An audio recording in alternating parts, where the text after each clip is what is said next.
Burstyn earned an Oscar nomination for her role in The Exorcist.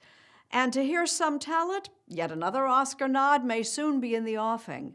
Nancy Giles has our Sunday profile. During these challenging COVID days, Ellen Burstyn enjoys her solitary walks in Central Park, with the ducks and geese as company, and the occasional human interaction. A Frisbee came over the fence and landed near me, and I went and got it and gave it to the girl. And she said, "Thank you." And I felt so much better. Just that exchange. She related to me. And not only that, I was useful. I had a reason to be on the planet Earth. Martha, please. Still, at 88, she's as busy as ever. Her latest film, the Netflix drama, Pieces of a Woman. We need some justice here. No, you need. This time as a mother whose daughter, played by Vanessa Kirby, loses her baby after a home birth. Martha, if you had done it my way, you'd be holding your baby in your arms right now. It's not an easy relationship, but we go through something together. Vanessa and I really bonded. It's wonderful when you get to work with another actor that it's like you're jamming, like you're jazz musicians jamming. When she finally got me to a doctor, he advised her to just let me go. That I wasn't strong enough to survive. Is it still exciting when you hear that, your work might be Oscar worthy? Oh, you bet. You slept with him? Mama! Burstyn's first Oscar nod came in 1972 as Lois Farrow, mother to Sybil Shepherd's J.C. in The Last Picture Show. I thought if you slept with him a few times, you might find out that there isn't anything magic about him. It was her first big role in film, with Peter Bogdanovich as director. We had a scene where I hear my lover drive up. And in Chicago today, Governor Adlai... Oh, good. My lover's here. And I'm just about to open the door, and my daughter comes in. And then I realize, oh, it's not my lover coming to see me, it's my daughter. Oh my God, my daughter's been with my lover. So I said, "Peter, I have 8 different things to express here, and I don't have a line." And he went, "I know." Dastardly. Yeah. And I said, "Well, how am I supposed to do that?" And he said, "Just think the thoughts of the character, and the camera will read your mind." General Dwight D. Eisenhower scored a second landslide victory over Old Guard Republican. That was the most important acting for film lesson I ever got. It was just brilliant, because that's the truth. What'd you do today? Next came The Exorcist. Another mother with a daughter possessed by the devil. And another Oscar nomination. A year later, How much money is there left?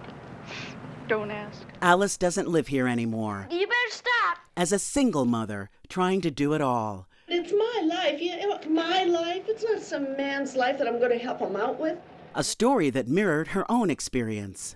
In the 70s, we all kind of woke up, and when I don't have to be a wife. I don't have to. I could be a woman. Mm-hmm. I can be a wife and a woman, mm-hmm. or I can be a woman without being a wife. That's right. And Alice wasn't a wife once her husband died.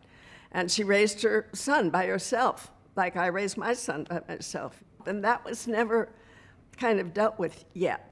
You brought a total sense of what being a woman was and is to all of your work. That was my intention. This time, she had the power and the moxie to choose her director, a very young Martin Scorsese.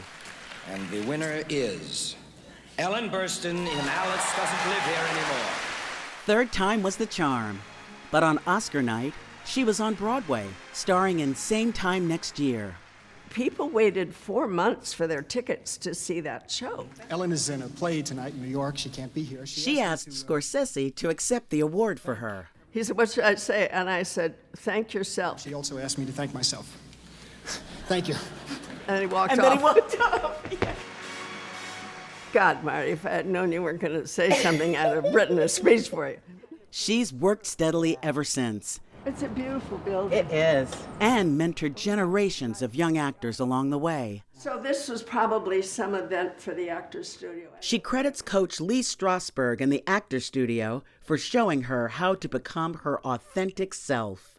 It's my creative home, and I just wouldn't be the person I am or the actress I am without this place. Edna Ray Gillooly grew up in Detroit during the Depression. Except for the 2 years her mother sent her away.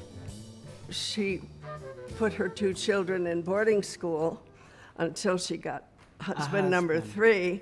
Did husband number 3 know you guys existed? And not until she was pregnant with his son, which did not make him like us very much.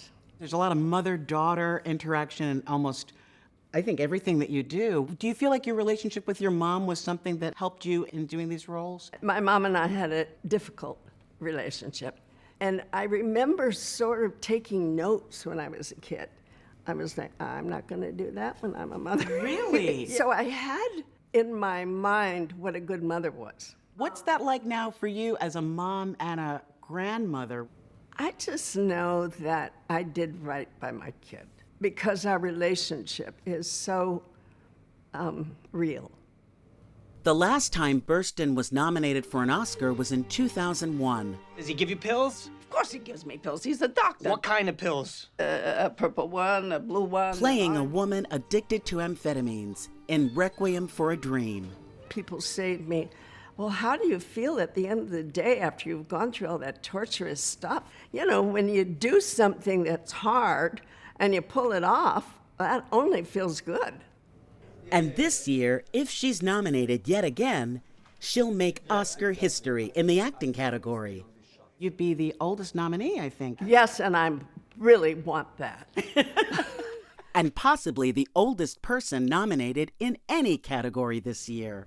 But there is Anne Roth, who is the a designer, and she gets nominated a lot, and she's older than I am. We won't say anything bad about Anne, but... And if Anne really needs it, okay, she can have it. But if she can just, like, skip this year... If she could, and just wait till she's 90, you know? Yeah.